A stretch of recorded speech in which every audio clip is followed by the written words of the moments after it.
guys, welcome back to my channel. So today is a fresh day of 2020 and we have come to one of the biggest factory outlets of Osaka. You must have seen this in my other videos. There is a sea beach behind this shopping complex, so we thought we'll go bask in the sun, or the sunset in the sea beach is beautiful and breathtaking, so we thought, yeah, why not spend the whole day in a special way, so you know yourself how important the sun rays are for us right at this point of time, right? Okay, so stay tuned. So guys, I bought this coat for my mother-in-law and then I decided to wear it today and shoot this video, and then so I called her and told her, can I wear it? So how mean of me, you buy a gift for somebody, then you call that person and ask her if you can wear it or not, and then wear it, shoot this video, and then pack it and send it again. That's how it should be between mother-in-law and the daughter-in-law, and I think it has grown more. Okay, I need to tell you this relationship of me and my mother-in-law, we were a bit formal in the beginning, but since the time I've started making YouTube videos and she watches my videos and all that, so suddenly she's exposed to this Western world, and I've seen this within a span of 1 year. Her mentality has changed. She has become much more outgoing and much more stronger. Obviously she is strong, it's in her blood, but she has become much more outgoing and modern. So that's one thing I think, as a small YouTuber, it doesn't matter, but as a daughter-in-law, I have been able to influence 3 to 4 women of my family, which is a great thing. I think it's a great achievement. Yeah. Look at the crowd. I mean, this is nothing. This is just a part of the whole complex. Ah, God. It's time for the sunset, so we are going to the sea beach. Oh my God, this is nice! Yay! Look at this! Look at this! It's green! See, this beach is actually... Can you see the marble from under the water? Yes! Sometimes I feel the more I stand here, the more the water is coming towards me!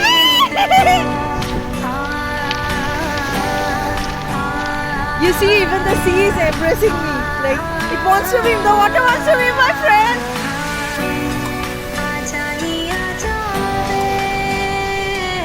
See? Did you see that? I mean, it just started coming in. It could be the high tide because it's sunset time, but the more I go back, the more I feel the water is coming towards me. Am I attracting the waves? There's one plane taking off. I thought it's necessary that I should talk to all the women in India about a mental condition called depression. And there's nothing to laugh about it. Like, I mean to say, depression is not a disease. It's just a condition, a state of your mind. And it's very widespread in Japan. I mean, you encounter a little bit of stress, and then you go to a doctor over here, and straight away he will give you the medicines for depression, like the medicines that will make you feel happy and control your hormones and all that. But in India, there is this is not widely accepted. Like, this is unknown to the women in India. So there could be lots of kinds of depressions. One could be the actual depressed person, or it could be like just a light one. However, if you are a housewife and if you're feeling that your life is boring and you have nothing exciting in life and you don't have a goal or a mission or something, or there's something, I mean, it's kind of feeling where you don't feel like doing anything, or you know, your in-laws are not good with you, or anybody else, your husband is not good with you, or your family members are not good with you, and you're going through kind of mental abuse, or somebody, you don't have anybody to talk to, and you know, the feeling, the kind of feeling where you are feeling down all the time, you have no excitement in life. If you're going through these kind of feelings for a prolonged period of time, I shouldn't say you should go to the doctor, because I used to feel this quite often. I'm a workaholic, so I work a lot and I don't take out time for my social life and all that. And besides, we stay in a city where there are less Indian community, and it's just my husband and me, and so we don't have much friends, and not that we can trust everybody to be our friends. So you know, sometimes in this long winter months, I feel like, you know, I feel like going back home, going back to India. It's good. From Japan to India, it's very easy to go and, you know, refresh, meet your family members, go to Jaipur and all that, come back. That's okay. But for people who are already in India, who are housewives, who have responsibilities, children and all that, it's not possible. So I want to tell those women, please, I have tried this on myself. I'm not telling you I'm a doctor, but I've tried this natural thing on myself. So if you want, you can try it on yourself as well, which is just go in the nature. Just go somewhere in the, you know, in the forest, or take a stroll in the park which has lots of trees and all that, or you go to the sea beach, or you go to any place, mountains, any place, you know. Take some break from the monotonous life and try to, you know, go in the nature and spend as much time as possible. I guess, like, as you all know that, you know, I lost my grandma, and it was very difficult for me to cope up with this sorrow, you know. As it is, I'm depressed in Japan, away from my family members, away from India and all that, and on top of that, you know, to cope up with the loss, it took me a serious effort to, you know, be able to stand in front of you and shoot a YouTube video.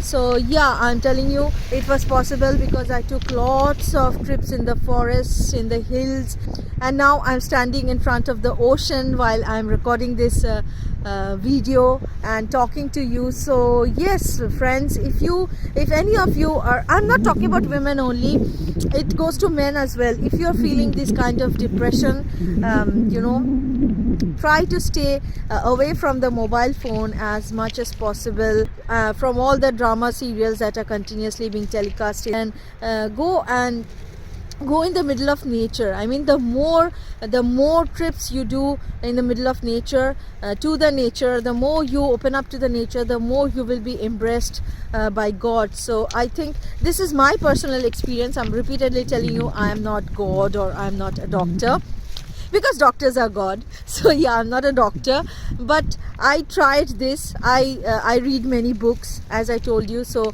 I tried this myself. You must have seen my videos, you know. In 2019, back to back, I have been to the mountains and the forest in search of God. Actually, I was not in search of God, I was in search of that peace that will calm me down after such a huge loss, and you know, all these things. So yeah, so if you have enough time, you can just take an evening stroll in the parks over there, which has some few trees and green grasses, you know. You can walk barefoot on the grass, and yeah, it's gonna be a way to connect to nature. So this is one topic I wanted to talk to all the people who are out there on the other side of the country, where nobody talks about depression, or nobody is aware of depression. So yes, if you're feeling down consecutively for a long period of time, go and connect with nature, because in the initial stages, if you go to the doctor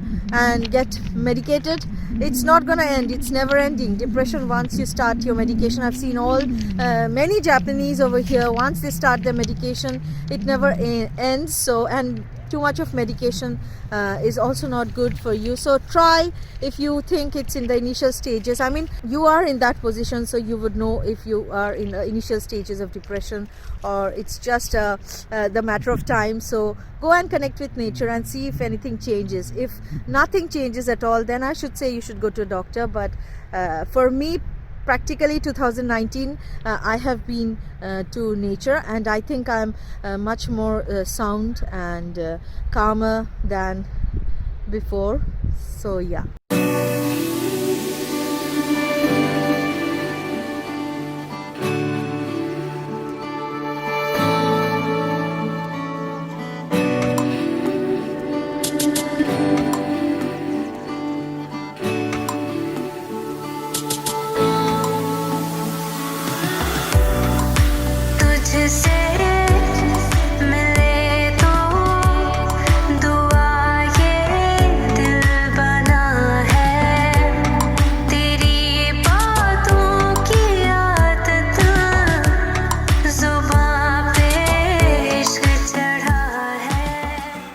You see, it's such a wonderful place. I can write a poem over here on the pine trees.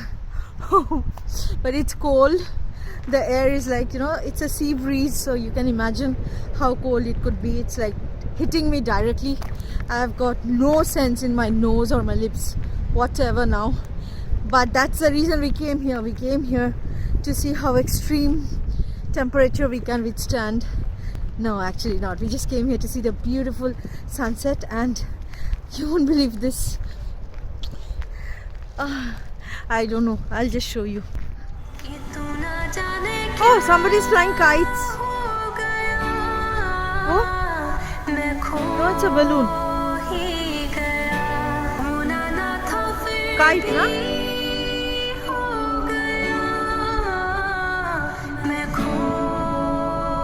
So guys, this is the only bridge that connects Kansa International Airport to the mainland. And that's Kansa International Airport on the other side of the sea.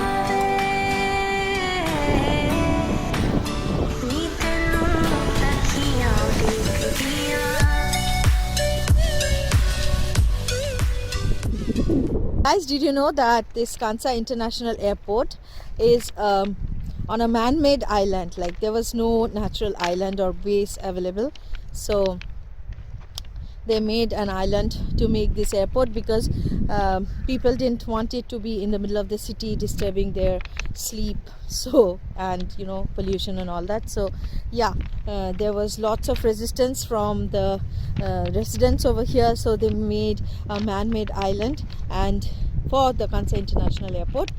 And you won't believe, the sea beach, these marbles are not natural. This marble beach was also man-made because, you know, I don't know why they have these marbles on the beach. Maybe it's just an attraction, or maybe it's just to hold, to strengthen the beach from getting washed away. But this is also artificial. Like, you know, they have bought these marbles and they keep on replenishing these marbles as it decreases. So yeah, everything is artificial over here. But the sea is natural, and the sun and the wind is natural, and it's cold, chilly. I am natural.